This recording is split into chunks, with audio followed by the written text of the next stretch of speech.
Hello friends, this is Rajeshwari. Today we will learn about enhancers.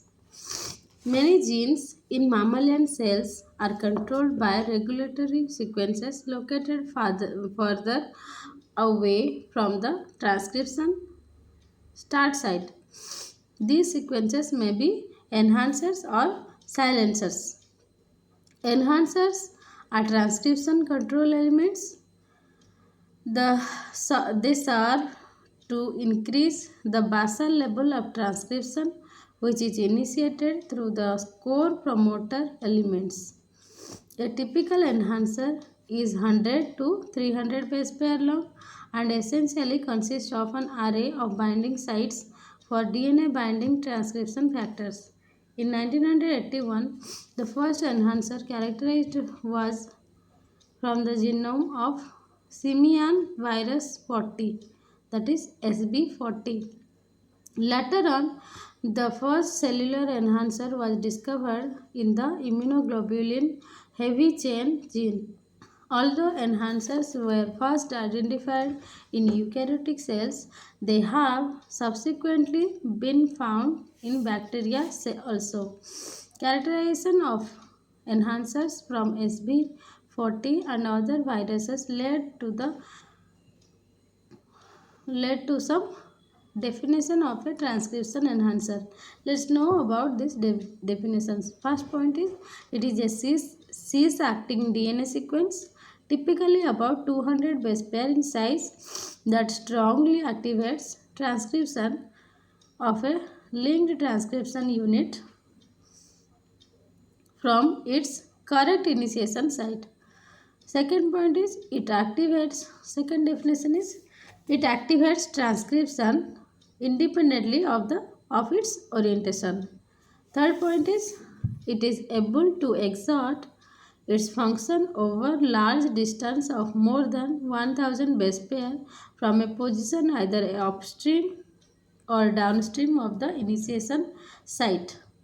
Enhancer stimulates transcription in a cell type specific manner. Transcription factors bound to distant enhancers can thus work by the same mechanisms as those bound adjacent to promoters. So, there is no fundamental difference between the actions of enhancers and those cis-acting regulatory sequences adjacent to transcription start sites. Elements analogous to enhancers called upstream activator sequences UAS are found in yeast. They can function in either orientation at variable distances, specific gene imposition and orientation dependent manner. Then what stops it from activating other genes? It is specific DNA element called insulator that controls the actions of activator. When an insulator is placed between the enhancer and a promoter, it prevents the enhancer from activating the promoter. This may explain how the action of an enhancer is limited to a particular promoter. Let's know about locus control regions. Locus control region, that is LCRS, are cis-acting DNA segments needed for transcription activation of an entire locus or gene cluster. Although sometimes referred to as enhancer of transcription, LCRS, unlike classic enhancer elements, operate in an orientation dependent manner. The prototype LCR was characterized as a cluster of DNase 1 hypersensitive sites upstream of the beta globin gene cluster.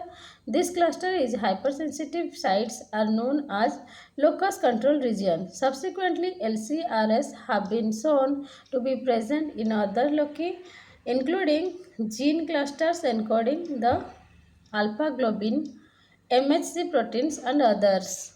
The way in which the LCR functions is not understood in detail, but it is known that the gene regulatory proteins that bind the LCR interact through DNA looping with proteins bound to the promoter of the globin genes. In this way, the proteins bound at the LCR help attract chromatin remodeling complexes, histone modifying enzymes, and components of transcription machinery that act in conjunction with the specific regulatory region of each individual globin gene. Now come to DNA binding motifs. DNA binding proteins such as transcription factors recognize and bind a short nucleotide sequence, usually as a result of extensive complementary between the surface of the protein and surface feature of the double helix in the region of the binding. A DNA binding motif permits specific binding of the DNA binding protein to its target sequence. Several conserved several conserved structural motifs have been identified which are common to many different DNA binding proteins with quite different specificities, including the leucine, zipper, helix, loop helix, helix turn helix, and zinc finger motifs. Helix turn helix motif. Let's know about helix turn helix motif. The helix turn helix HTH motif is present in many prokaryotic and eukaryotic DNA binding proteins. The HTH motif was the first DNA binding structure to be identified. The motif is made up of two alpha helices separated by a beta turn, made up of four amino acids, the second of which is usually glycine. This turn is conjunction with the first alpha helix positions the second alpha helix on the surface of the protein in an orientation that enables it to fit inside the major groove of a DNA molecule. This second alpha helix is known as recognition helix. The HTH structure is usually 20 or so amino acids is length and acids in length, and so is just a small part of the protein as a whole. The, the homeodomain is an extended HTH motif possessed by proteins coded by homeotic genes. It is made up of highly conserved domain of 60 amino acids encoded by a 180 base pair DNA sequence called the homeobox. It has three alpha helices and helixes 2 and 3 separated by a beta turn. Helix 3, which is 17 amino acid residues long, acts as a recognition helix and binds in the major group of DNA. Helix 1 makes contacts within the minor groove. Helix loop helix motif. Helix loop helix motif is involved in both DNA binding and protein dimerization.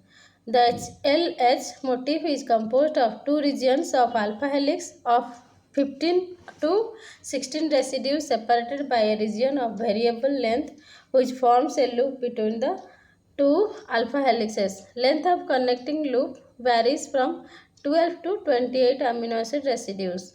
This motif is quite similar to the leucine zipper motif. Now come to leucine zipper motif. Let's know about leucine zipper motif. Leucine zipper motif mediates both DNA binding and dimerization. Two distinct right-handed alpha helices participate in the formation of homo or heterodimer structure. N-terminal DNA binding domain is rich in positively charged amino acid residues. C-terminal dimerization domain is approximately 30 to 40 amino acids long with a leucine at every 7 position. The leucine zipper domain is necessary for protein dimerization. The two alpha helices in parallel wind around each other to form a coiled substructure. The leucine residues end up with their R groups protruding from the alpha helical domain in which the leucine residues reside. The protruding R groups are thought to interdigitate with leucine R groups of another leucine zipper domain, thus stabilizing homo or heterodimerization.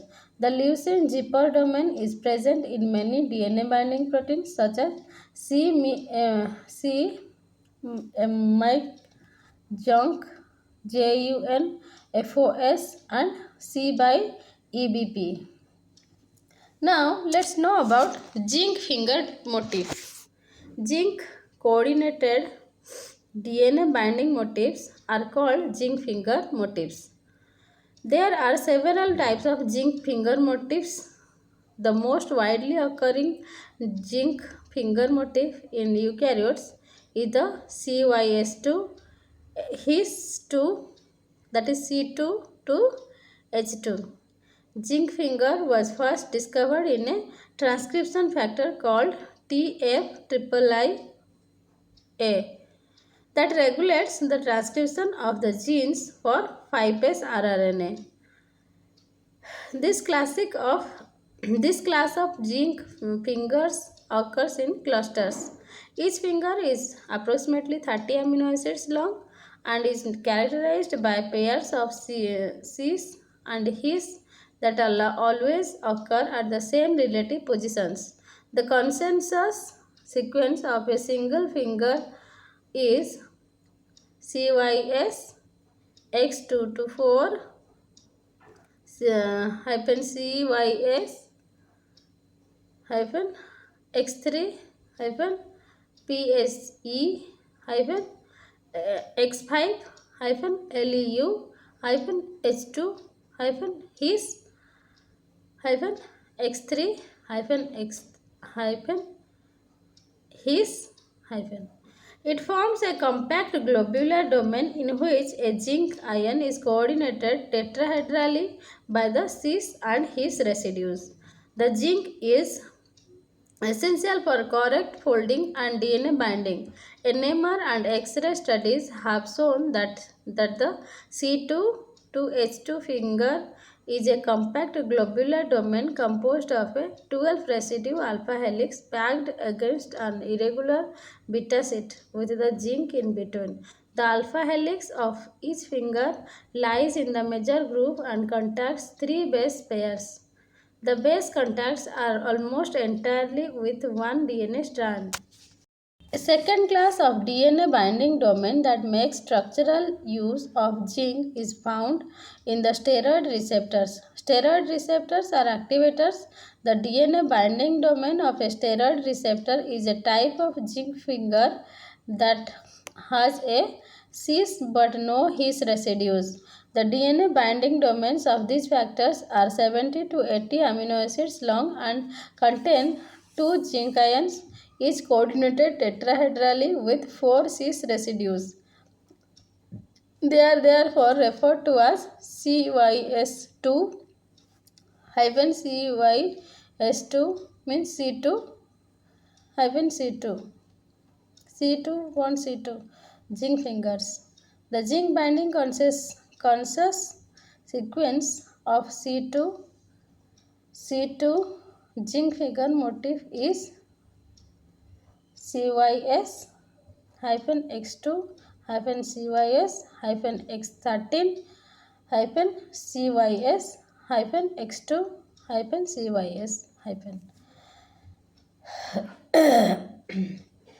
Now let's know about some examples of transcription regulatory proteins that contain the various binding motifs. First is binding motif organism regulatory protein. First is helix turn helix organism. It is seen in E. coli, and here regulatory protein is lac repressor or CAP, and phase crow. Now come to binding motif zinc finger. In zinc figure, in yeast it is seen, and regulator protein is Gal4, and then Xenopus organism is Xenopus. Its regulatory protein is TFIIIA. In mammals, regulatory protein is receptor of steroid hormones. Now come to leucine zipper. Leucine zipper, its binding motif is leucine zipper, and organism is mammal. In mammals, it is regulatory protein is C by EBP phos JUN CRE binding protein, CRE binding protein, and CMYC. Now come to RNA processing. In eukaryotes, transcription and translation takes place in different cellular compartments. Transcription takes place in the nucleus, whereas translation takes place in the cytoplasm. Transcription takes place in the nucleus, whereas translation takes place in the cytoplasm. In prokaryotes, transcription of mRNA and translation occurs simultaneously. Thus, mRNA molecules undergo little or no modification after synthesis by RNA polymerase in prokaryotes. In contrast, pre-tRNA and pre-rRNA undergo processing like cleavage, addition of nucleotide, and chemical modification after synthesis. Although both prokaryotes and eukaryotes motifs pre-tRNA and pre-rRNA, eukaryotes very extensively process pre-mRNA distinct to become mRNA. The primary transcription of an RNA polymerase is referred to as pre-rRNA. Processing of eukaryotic pre-mRNA involves 5' capping, 3 cleavage or polyadenylation, splicing, and RNA editing before being transported to the cytoplasm, where they are translated by ribosome. Now come to processing of eukaryotic pre-mRNA. S-capping. First is S-capping. Eukaryotic mRNA has a peculiar enzymatically appended cap structure consisting of 7 methyl glucoguanosine residue joined via a 5' triphosphate bridge. During transcription, 7 methyl guanosine is added to the 5' end of nascent mRNA. The initial step in RNA capping are catalyzed by a dimeric capping enzyme, which associates with the phosphorylated carboxy terminal tail domain of RNA polymerase II. One subunit of capping enzyme removes the Y phosphate from the 50 end of the nascent RNA emerging from the surface of an RNA polymerase II.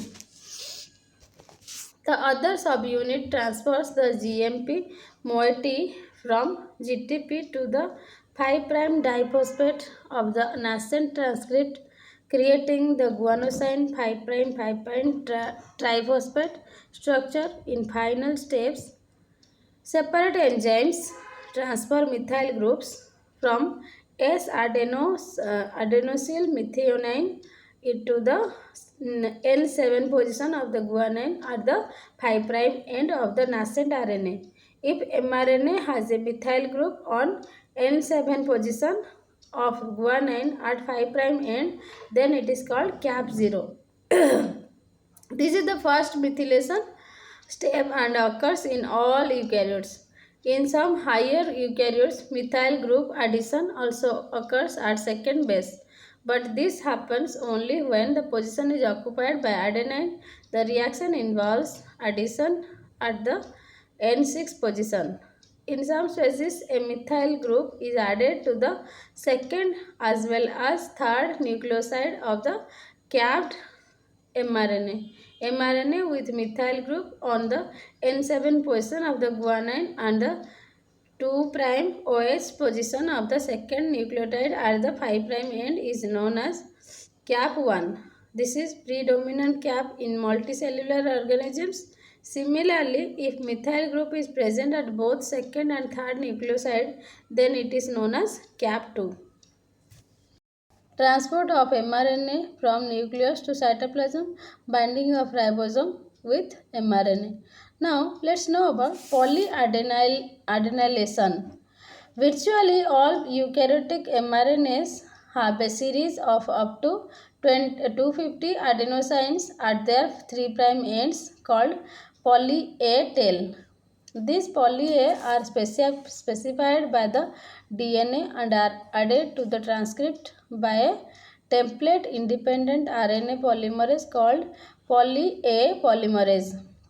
This polymerase does not act at the extreme 3' end of the transcript but at an internal site which is cleaved to create a new 3' end to which the poly A tail is added. The poly A tail appears to have several functions.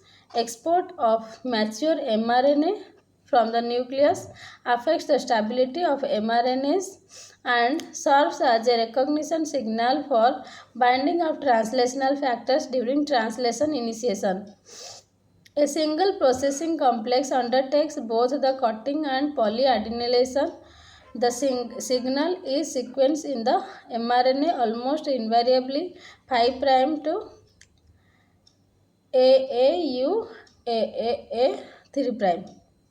The sequence is located between 10 to 30 nucleotides upstream of the polyadenylation site, which is often immediately after the new dinucleotide 5' CA3'.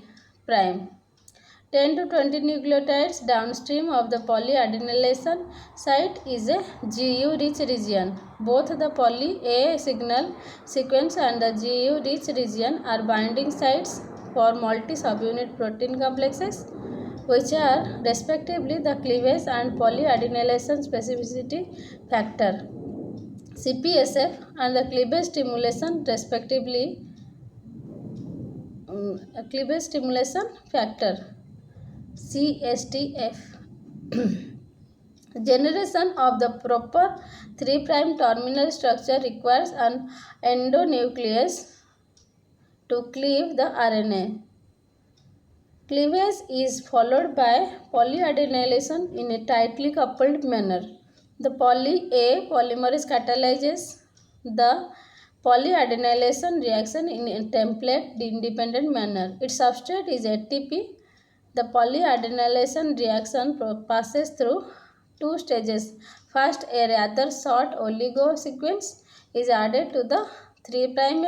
In the second phase, the oligo tail is extended to the full 200 residue length.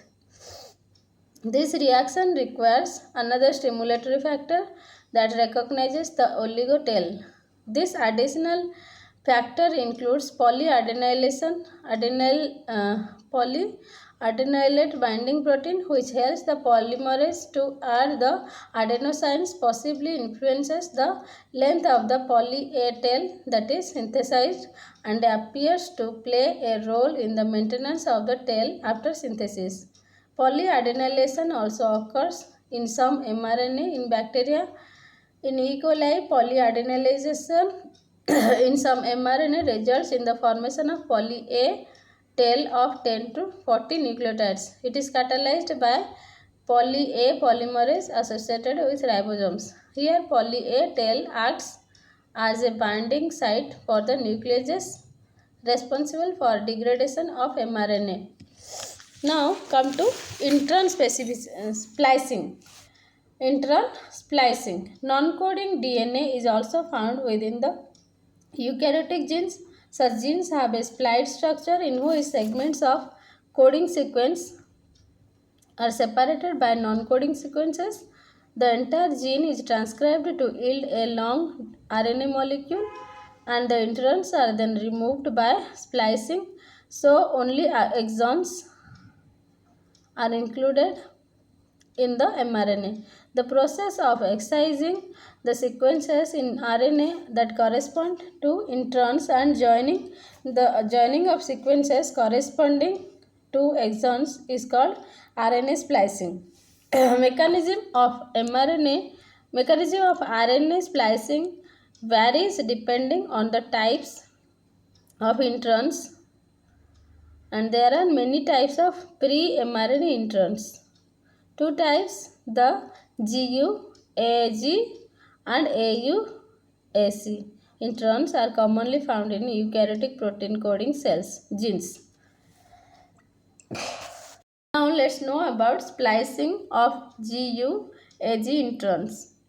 In GU-AG intron, the first two nucleotides of the intron sequence are 5' GU 3', and the last two 5' AG 3', like this. Now let's know about trans-esterification reaction. Splicing of GU-AG intron involves two trans-esterification reactions. Cleavage of the 5' splice site occurs by a fast trans-esterification reaction promoted by the hydroxyl group attached to the 2' carbon of an adenosine nucleotide located within the intron sequence. The result of the hydroxyl attack is cleavage of the phosphodiester bond at the 5' splice site, accompanied by formation of a new 5' 2' phosphodiester bond linking the first nucleotide of the intron with the internal adenosine. This means that the intron has now been looped back on itself to create a lariat structure. Cleavage of the 3' splice site and joining of the exons result from a second trans-esterification reaction, this one promoted by the 3' OH group attached to the end of the upstream exon. The group attacks the phosphodiester bond at the 3' splice site, cleaving it and so realizing the introns as the lariat structure, which is subsequently converted back to a linear RNA and degraded. At the same time, the 3' end of the upstream exon joins the newly formed 5' end of the downstream exon, completing the splicing process. A large number of ATP is consumed during the splicing reaction. This reaction is required not for chemistry but for assembly of splicing apparatus. Exon definition and intron definition. Splicing pattern in a given pre-mRNA can be established either by exon definition or intron definition. In exon definition, splicing factors recognize the ends of exons and splice out the introns in between. This mechanism is not universal and occurs when the introns are long and the splice sites are weak. In intron definition, the ends of introns are recognized. In this case, two splice sites are recognized without requiring any sequence outside the intron. Now, let's know about splicing apparatus. The central components of the splicing apparatus for GU-AG introns are the snRNAs called U1, U2, U4, U5, U6. These short RNA molecules associate with proteins to form small nuclear ribonucleoproteins, snRNPs. Causal bodies within the nucleus are centers of post-transcriptional modifications of snRNAs and snRNPs assembly. The snRPs, together with other accessory proteins, attach to the transcription and form a series of complexes, the last one of which is spliceosome, the structure within which the actual splicing reactions occur. The process of assembly of snRNP and various protein factors occurs in various ways. Let's know about the factors. The commitment complex, E complex, initiates a splicing activity. This complex comprises U1 SNRNP, which binds to 5' splice site by RNA binding pairing. Branch point binding point protein BBP, which binds branch point, the splicing factor U2AF, which binds with the polypyrimidine tract, and members of SR protein family. The name SR protein is given due to the presence of an ARG SAR rich region. The SR proteins interact with one another via their arginine ARG SER rich regions and also bind to RNA. Binding of UI SNRNP to the 5' splice site is the first step in splicing.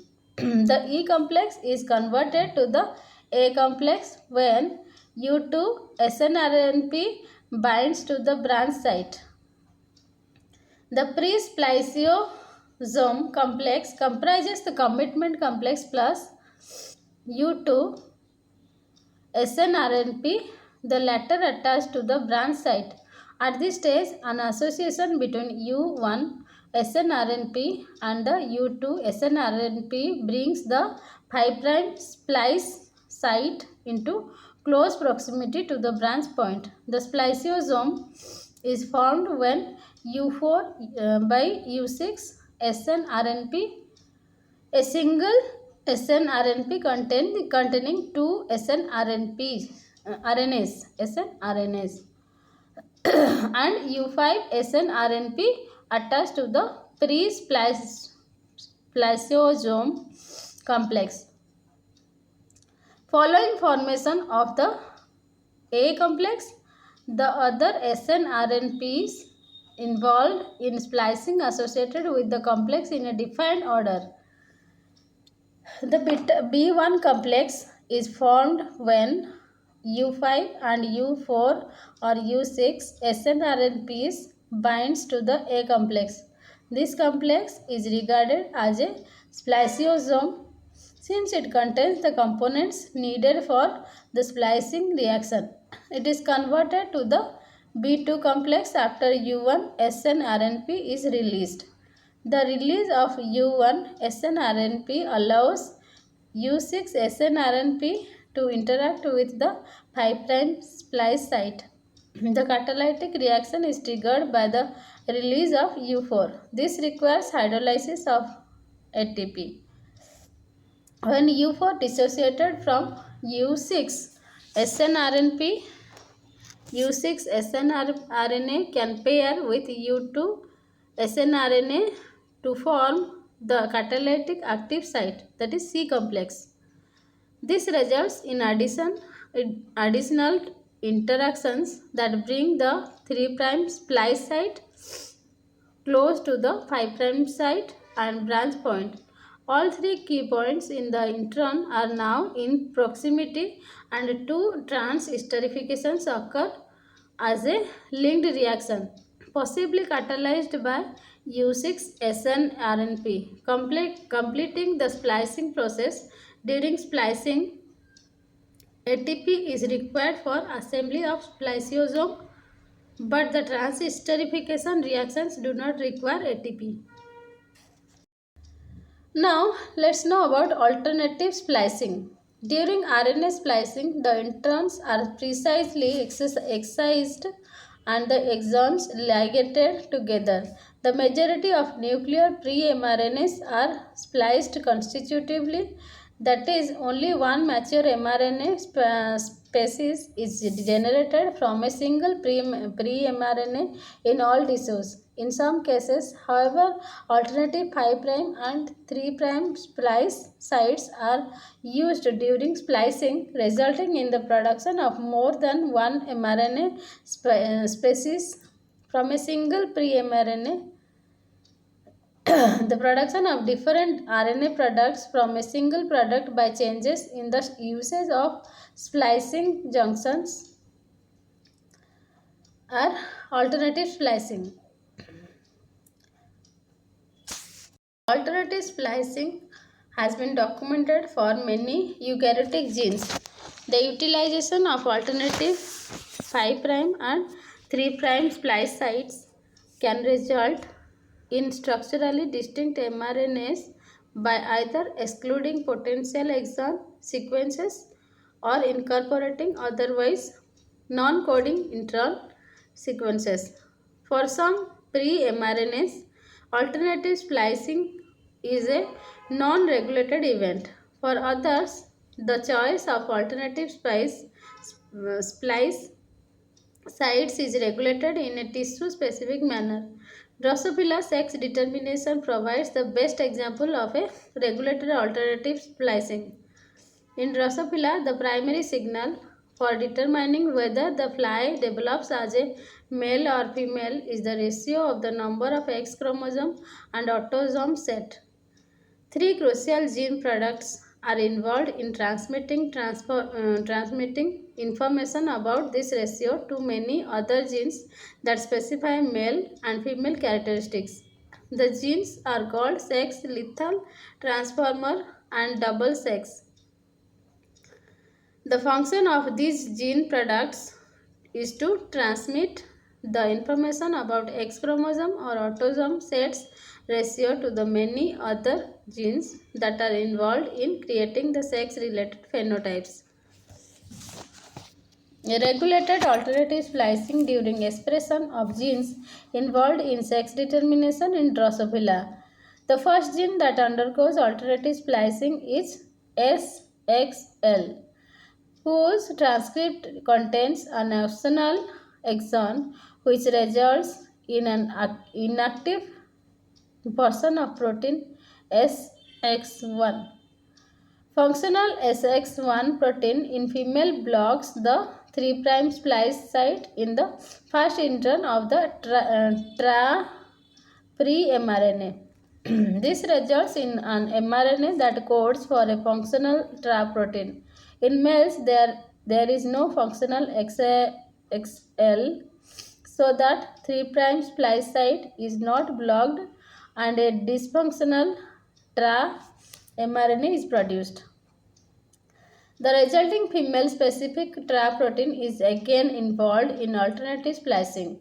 TRA protein interacts with splicing factors and binds within an exon of a third pre-mRNA, thus results in female-specific DSX protein.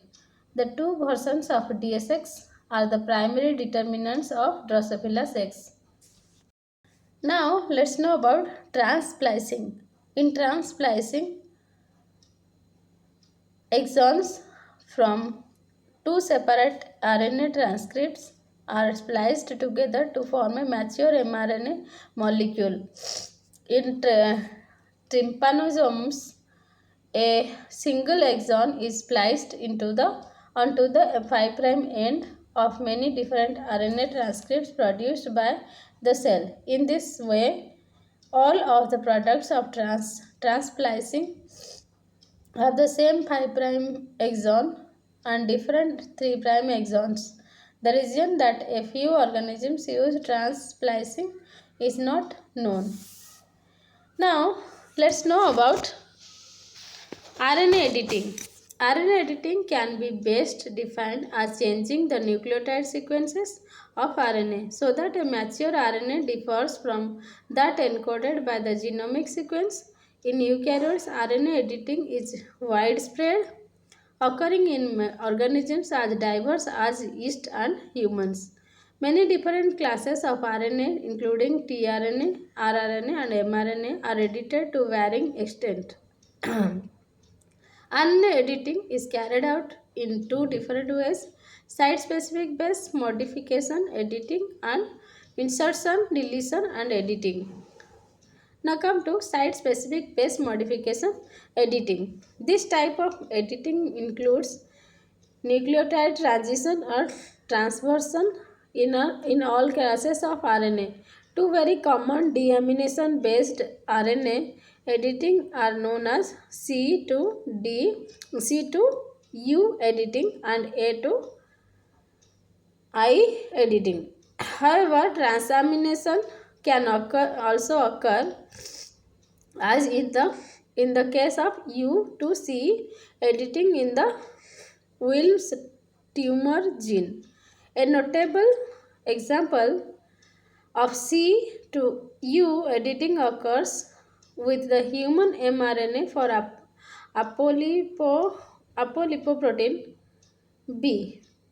The gene for this protein codes for a 4563 amino acid polypeptide called ApoB100, which is synthesized in liver cells and secreted into the bloodstream where it transports lipid around the body.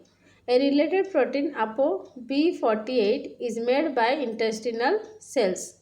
The protein is also 2152 amino acids in length and synthesized from an edited version of the mRNA for the full length protein. In intestinal cells, the mRNA is modified by deamination of a cystosine, converting this into a uracil. This changes a CAA codon present at 2153 position, specifying glutamine into a UAA codon, which causes a translation to stop, resulting in the truncated protein. In the case of A to I editing, the deamination of adenosine results in the formation of inosine, which is carried out by enzymes called adenosine deaminases acting on RNA.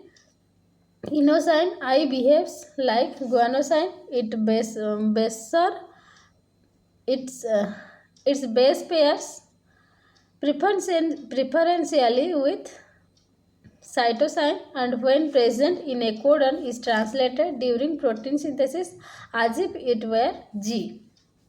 Now let's know about insertion deletion editing. This type of editing is reported in the mitochondrial RNA of ketoplast protozoans. In this case, nucleotides are inserted into or deleted from specific region of an mRNA after transcription. Editing reactions of mRNAs involve cleavage, insertion or deletion and ligation. These reactions are catalyzed by 20S editosome. The sites in the pre-mRNA to be edited are defined by small mRNAs that are complementary to edited RNA sequences. These are commonly referred to as guide RNAs, gRNAs, guide RNA. The RNA has three domains. The gRNA has three domains. First is the 5' region, the central domain, and third is the end of the guide RNA. The 5' region, which is complementary to the substrate pre-mRNA. Second is the central domain, which contains the information necessary to insert and or delete uridylates in the pre-mRNA to make the edited sequence and is normally around 30 to 40 nucleotides in length. Next, third point is the 3' end of the guide RNA, which is characterized by polyU-tail. Editing occurs in a 3' to 5' direction and is thought to occur in 4 stages: gRNA or mRNA duplex formation, cleavage of the mRNA at target site, the addition or deletion of U residues in the mRNA, and finally the religation of the two fragments of the newly edited mRNA. Depending on the information present in the template region of the gRNA, uridylates may either be added to the pre-mRNA by terminal uridyl transferase. Alternately, uridylates may be deleted by an uridyl exonuclease. Following U insertion or deletion, the 5' and 3' fragments of the pre-mRNA are ligated through the action of the editosome RNA ligases. Process of pre-RNAs. In eukaryotes, there are 4 types of rRNAs. One of these, the 5' rRNA, is transcribed by RNA polymerase 3 and does not undergo processing. The remaining 3 are transcribed by RNA polymerase 1 in the form of a pre-rRNA, which is processed by chemical modification, cutting, and end trimming and splicing. Cutting and end trimming process involves the use of endonucleases and exonucleases. Chemical modification of rRNA requires a class of small RNAs 60 to 300 nucleotides long called SNORNAs. SNORNAs primarily guide chemical modifications of other RNAs, mainly rRNAs, tRNAs, and small nuclear RNAs.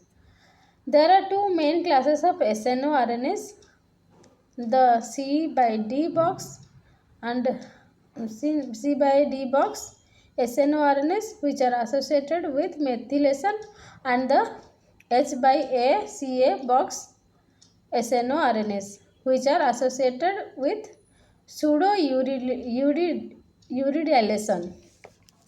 Its base pairs with the rRNA to create the double-stranded region that is recognized as a substrate for methylation and pseudo-uridylation. Chemical modification occurs within the region of complementarity. Each chemical modification event is specified by different SNORNAs. Few eukaryotic nuclear and organelle genes contain self-splicing introns. Group 1 and Group 2 introns are self-splicing introns and act as ribozymes. Group 1 introns are found in the primary transcripts of some nuclear pre-RNAs forming genes and some organelles genes. Group 2 introns are generally found in the primary transcripts of some organelles genes. Group 1 and Group 2 introns are also found in few prokaryotic genes. Group 1 and Group 2 introns are two distinct classes of self-splicing RNA molecules that contain their own active site for intron removal and exon ligation. These introns are distinguished by their mechanism of splicing and unique structures. Self-splicing of introns was first discovered by T. Cech during studies of the splicing mechanism of the group 1 intron of pre-rRNA in ciliated protozoan Tetrahymena thermophila. Both classes of self-splicing introns perform two consecutive introns esterification reactions in the process of exon ligation. Neither class requires ATP for splicing. The first step of splicing in a group 1 intron involves a nucleophilic attack at the 5' splice site by the 3' OH of an exogenous guanosine or guanine nucleotide, GMP, GTP or GTP. This reaction adds the G nucleotide or nucleoside onto the 5' end of the intron and releases the 5' exon. Now come to the second step is analogous to the reverse of the first step. The 3' OH of the 5' exon that is generated in first trans esterification reaction then acts as a nucleophile at the 3' splice site of the intron This results in precise excision of the intron and ligation of the exons without lariat formation.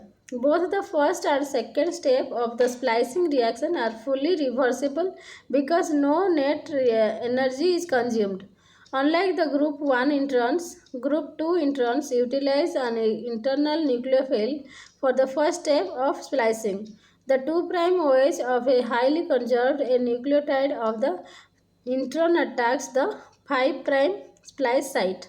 This results in the release of the 5' exon and formation of a lariat structure whose 5' end of the intron is covalently attached to the 2' OH of the bulged A. Both group 1 and group 2 introns are metalloenzymes which require divalent metal cations for activity. Although the metal specificity varies substantially among the group 1 introns, it is usually satisfied by Mg2 plus or Mn2 plus. Many group 1 and group 2 introns in organelle genes contain open reading frame, that is ORF, which codes for a protein called a maturase that appears to play a role in splicing. Apart from maturase activity, protein also has nuclease activity. Endonuclease allows the introns to be mobile. Group 1 introns migrate by DNA mediated mechanism which is termed as homing. A homing intron contains a single gene for an endonuclease. This enzyme cleaves a very specific target site which is only found in a copy of the target gene not containing the homing intron. This situation only occurs when two copies of the target gene are present in a cell, one with the homing intron and one without. The group 1 intron is replicated and then inserted into the site of double strand break. Group 2 introns migrate by RNA mediated mechanism. The protein coded by ORF of gene group 2 introns also has reverse transcriptase activity apart from endonuclease activity. In prokaryotes processing of pre-rRNA involves cleavage, trimming and methylation of 30S pre-rRNA. There is a difference in the organization of the precursor rRNA in bacteria as compared to eukaryotes. 30S pre-rRNA also contains the 5S rRNA and one or two tRNAs, transfer RNAs between the 16S and 23S rRNA sequences. Let's know about processing of pre-tRNA. Processing of pre-tRNA involves cleavage, trimming, chemical modification and splicing of pre-tRNA. tRNAs are commonly synthesized as precursor containing extra sequences that are removed by combination of endonucleolytic and exonucleolytic activities. The 5' end of tRNA is generated by a cleavage action catalyzed by the enzyme ribonuclease P, a ribonucleoprotein wherein the RNA component serves as a ribozyme. Generation of 3' end in E. coli involves endonuclease RNase E, F and exonuclease RNase D. RNase E makes cut at 3' end, then RNase D trims 7 nucleotides from this new 3' end. One feature that is common to all tRNAs is the triplet sequence CCA at the 3' terminus. The triple sequence is not coded in the genome but added as part of tRNA processing by tRNA nucleotide tidyl transferase.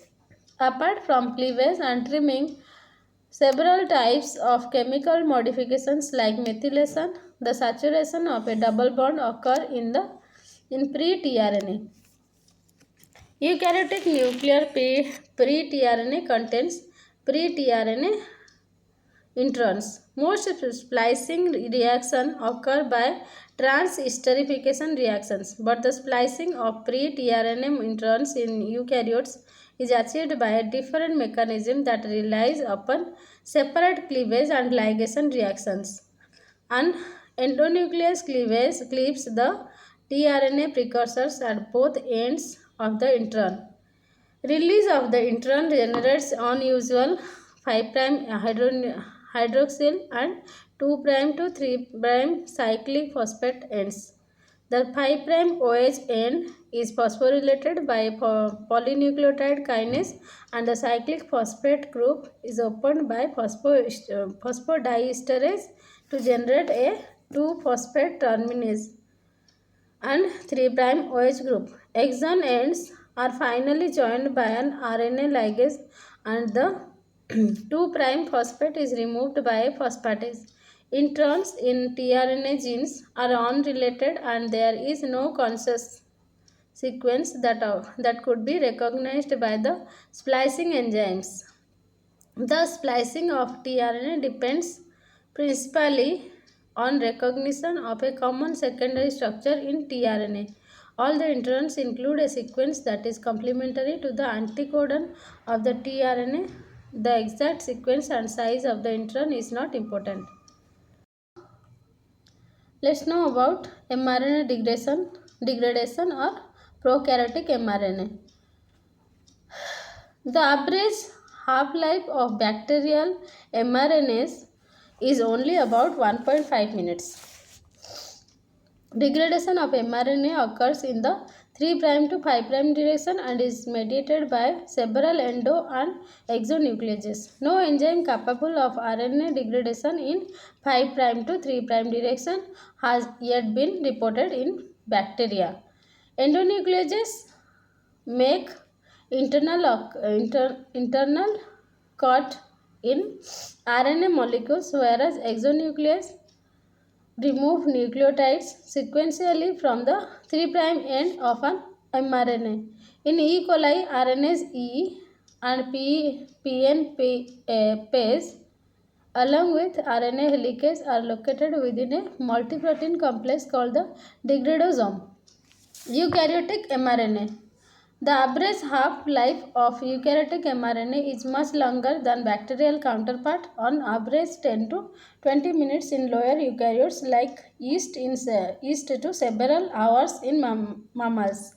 For example, mRNA encoding globin have half-life of more than 10 hours. In eukaryotes, there are several degradation pathways of mRNAs which occur in both 3' to 5' and 5' to 3' directions. Cytosolic mRNAs are degraded by 3 different pathways: de-adenylation dependent, de-adenylation independent, and endonucleolytic pathway. Most eukaryotic mRNA degradation is de-adenylation dependent. In this degradation process, removal of or tail occurs first. Removal of tail is catalyzed by de-adenylase enzyme. The de-adenylated mRNA then may either 1 be decapped and degraded by a 5' to 3' exonuclease or 2 be degraded by a 3' to 5' exonuclease. In the major 5' to 3' degradation pathway, de-adenylation at the 3' end triggers decapping at the 5' end.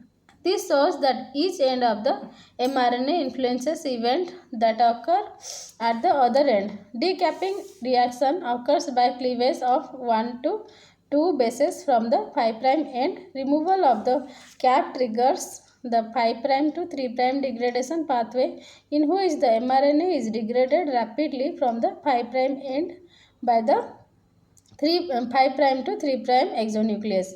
In the second degradation pathway, deadenylated mRNAs are degraded by the 3 prime 5 prime exonuclease activity. Exosome, which is related to degradosome, degrades the mRNA in the 3 prime to 5 prime direction.